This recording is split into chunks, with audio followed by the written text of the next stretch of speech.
Hello, it's Delia. Thanks for clicking on. I posted a PSA the other day about how you are the magic, and I've had some really great feedback and questions, and I thought I would kind of unpack it a little bit, the pragmatic reality of it all, and not just the feel-good aspects of it. So, just from a really pragmatic point of view, right? Just when your eyes look at something, you're perceiving, you're giving attention to whatever you're looking at, right? It's like science.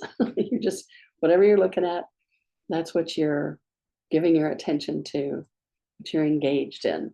Obviously, I'm not talking about daydreaming. So where you train your focus, whether it's your physical eyesight or focusing on what you're thinking about, right? That gives energy to whatever you're thinking about, whatever your focus is on. So there's a lot of distractions and mayhem in the world right now. And you can be focused on what is going wrong. And you will see it a lot that answers, that question of what's going wrong will bring you just a boatload of information. And we have been taught to think that if we see a problem, then it's our responsibility to fix the problem. But we're also taught that we're powerless about all this. For those of you who remember, after 9/11, millions of citizens all over the country wanted to go to New York to help sift, to help physically in the process. And the president of the United States said, essentially, I think he actually said this, he said, it's great that y'all want to help, but really, please, the best thing that you can do to help right now is to go shopping. I swear to God. Now, when you're stimulated by a catastrophe, 9/11 is just one. We have lots of examples every day these days. When you're stimulated by that, you want to kick into action. You want to do something about something, which is fine. And there's not always a direct correlation thing that you can do. So you can use your focus on how you're powerless or how you're thwarted or how you can't do that one thing with kind of a blanket assumption. If you can't do that one thing, you can't do anything. And the truth is that you can do all manner of things about any one problem. There's more than one solution to any problem. And that used to be common knowledge. I'm just going to say that. It used to be common knowledge. And now it's been kind of trained out of us. So what we're seeing nationwide is people finding how they can do something. They're discovering, not out of a playbook, not out of historical documentation, not a lot of things are being made up as we go now, which is really fitting because as I've been saying for a couple of years now, we're going live. So we're coming out of the taped reruns of reality and what's possible and what isn't possible and what you can do and what you can't do. And we're stepping into live. And being live means that you don't know the outcome before you take the action, which is the right sequence of things. I don't know about you, but many times in my life, somebody has asked me, well, what are you going to get out of doing that? Well, you have to do it to find out what you're going to get out of it. But this crazy, wacky structure that has been going on in our culture says that you're supposed to know what you're going to get out of doing something before you do it. And if you don't know, then you shouldn't do it, which is a really great double blind way to keep people out of their power and out of their action steps in the world. So your power, you have a lot of power. What you spend your time on, what you spend your focus on, how you direct your energy, what you decide about things, these are all aspects of your power. And part of your power is to not take no, which is your powerlessness, for an answer. You're an infinite being with a body. And even if that doesn't make sense in the regular world, some part of you knows that that's true. Somebody whose name I can't pronounce, Pierre Teilhard, said that we're not humans having a spiritual experience. We're spiritual beings having human experiences, which is, again, it's the right sequence. So you can kind of step out of the problem-solving game, which as long as you're trained to look for problems to solve, all you're going to have time for is to solve problems. And you don't actually get anywhere. You just kind of keep going from -50 to 0, which is not productive. So when you apply your creativity, your interest, your joy to what would be better than this, then you can spend your time on that instead. And when you are in a frame of mind of social justice and how do we make a better life for everybody, how do we redistribute wealth in a more sane way, how do we restructure business that generates that kind of wealth and that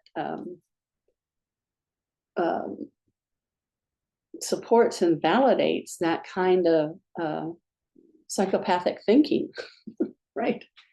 So when you step out of the box and you use your creativity or your intelligence, your curiosity for something greater than what's on offer, the universe and life itself will come to help you, because that's what life is all about. Life is abundant. It may be messy, but it's also full of creativity and possibilities and new ways of doing things. And there are forces at work these days that don't want any of that. In fact, there is a faction of energy on the planet right now that wants everything to die. So if you have that feeling sometimes, you don't have to think you're crazy, because you're not. There is that energy on the planet. And this is also a time when a lot of those things that have been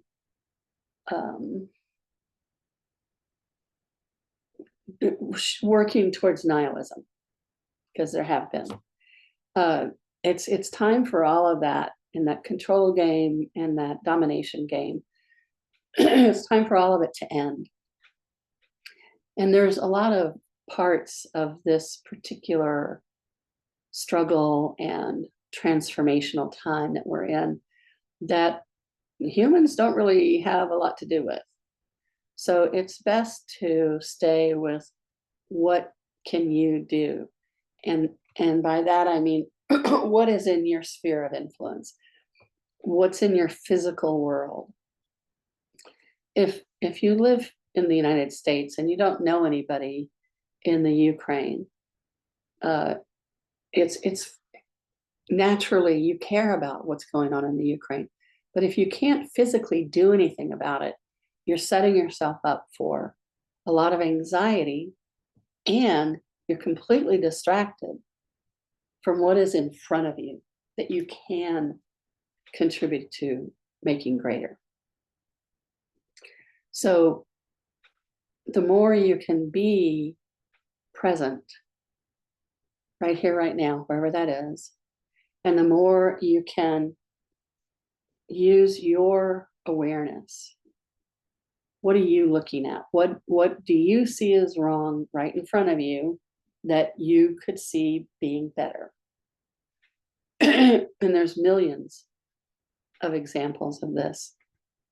Popping into my head right away is different men, often it was men, different people in different locations, like in Detroit, and there was a guy in LA, I can't remember his name, that are just sending all of their energy towards gardening.